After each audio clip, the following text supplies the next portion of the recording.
দর্শক আমন্ত্রণ জানাচ্ছি আমাদের হাতে থাকা আজকের সর্বশেষ গুরুত্বপূর্ণ সংবাদে। শুরুতেই থাকবে সংবাদ শিরোনাম, এরপরেই জানিয়ে দেব বিস্তারিত।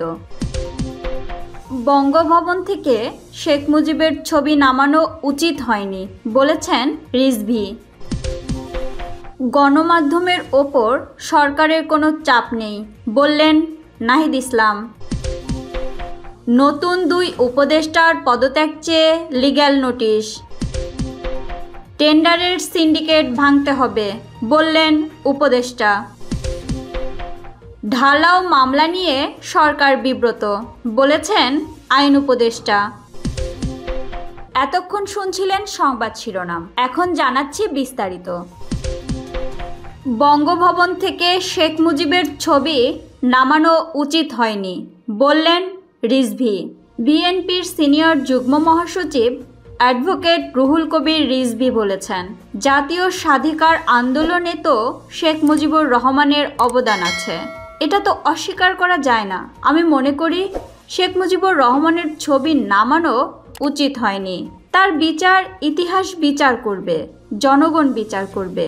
আজ মঙ্গলবার জাতীয় বিপ্লব ও সংহতি দিবস উপলক্ষে বাংলাদেশ জাতীয়তাবাদী দল ও বিএনপির আয়োজনে doctors association of Bangladesh dab free medical camp উদ্বোধন পূর্বে তিনি এসব কথা বলেন। রিজভী বলেন, 30 আগস্ট শেখ হাসিনা পালিয়ে গিয়েছে। কারো অন্যায় করলে তাকে পালাতে হতো, অবিচার করলে সে নিজ দেশে থাকতে পারে না।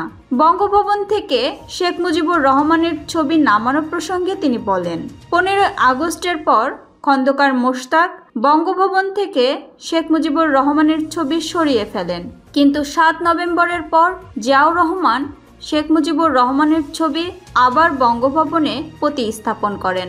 তিনি বলেন, অন্তর্বর্তী সরকারের একজন উপদেষ্টা মাহফুজ সাহেব জানিয়েছেন, বঙ্গভবন থেকে শেখ মুজিবের ছবি নামানো হয়েছে। দেখুন, এটা করেছেন, ঠিক আছে।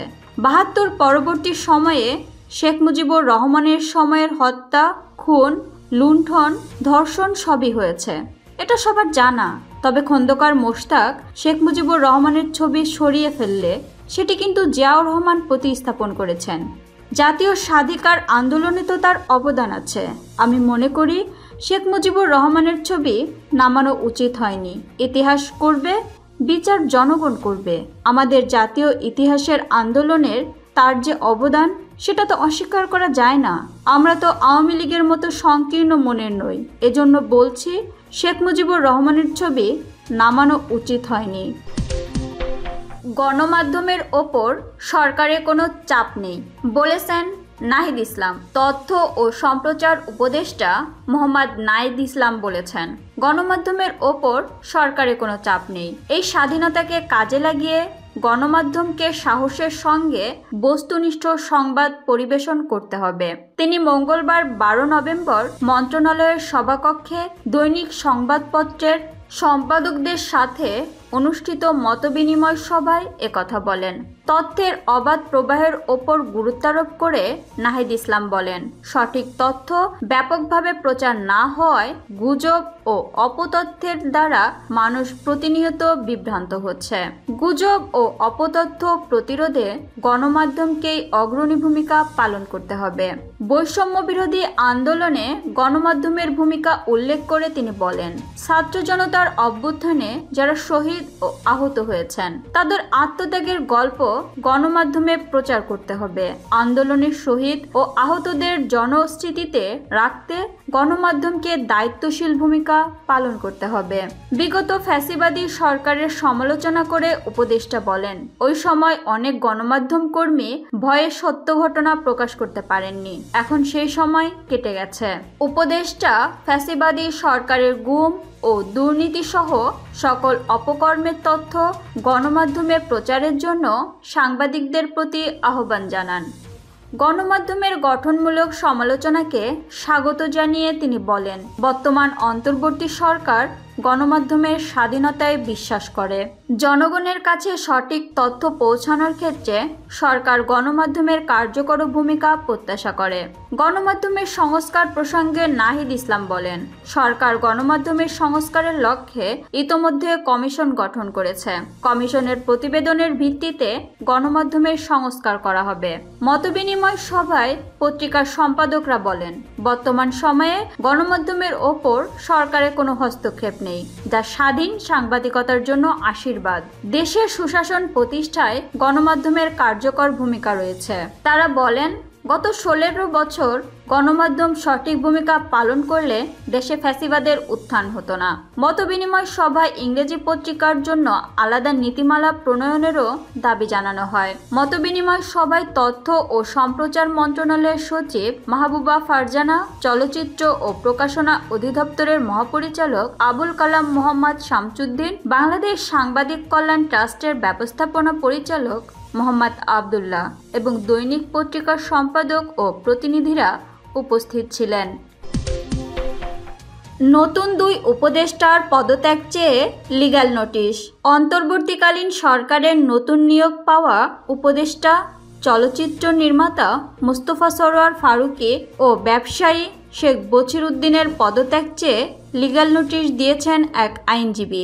মঙ্গলবার 12 নভেম্বর অন্তর্বর্তী সরকারের 3 উপদেষ্টাকে এ নোটিশ পাঠিয়েছেন ঢাকা জজ কোর্টের আইনজীবী মোহাম্মদ শফিকুল ইসলাম।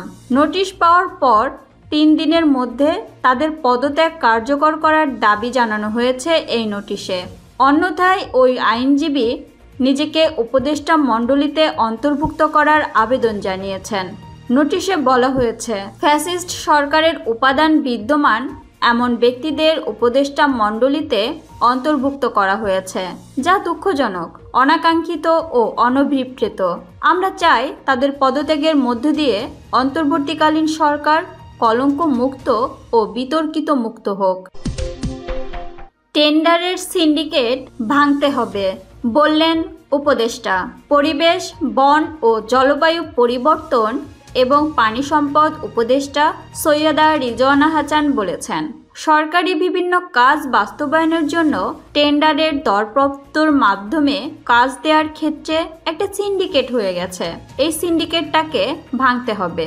মঙ্গলবার 12 নভেম্বর ক্রয় প্রক্রিয়ার PPA 2006 এবং PPR 2008 এর বিধিবিধান প্রয়োগের ক্ষেত্রে সীমাবদ্ধতার চিহ্নিতকরণ এবং করণীয় নির্ধারণ বিষয়ক সভা শেষে উপদেষ্টা একথা বলেন। তিনি বলেন, সরকারি ক্রয়ের ক্ষেত্রে কিছু সমস্যা আছে। এই কাজগুলোকে দলীয় ও স্থানীয় প্রভাবমুক্ত করা যাচ্ছে না। যে মন্ত্রণালয়গুলোর বেশি কাজ থাকে, আমরা বসেছিলাম এখানে কোথায় কোথায় সংশোধন আনলে আমরা এই বিষয়টাকে নির্ধারণ করতে পারবো। এখানে কোনো ঠিকাদার কাজ পাবে, কোন ঠিকাদার কাজ পাবে না সেটা নিয়ে কথা হয়নি। তিনি বলেন, কোনো কাজের সর্বনিম্ন একটা টাকা আমরা ঠিক করলাম, সর্বনিম্ন এ টাকার কথা গোপন থাকার কথা, কিন্তু সেটা প্রকাশ হয়ে যায়, তাই ঠিকাদাররা আর সেটার নিচে নামেন না। পরিবেশ উপদেষ্টা আরও বলেন, যেভাবে টেন্ডারের দরপত্রের মাধ্যমে কাজ চলছে, এটা একটা সিন্ডিকেট হয়ে গেছে, এটাকে ভাঙতে হবে।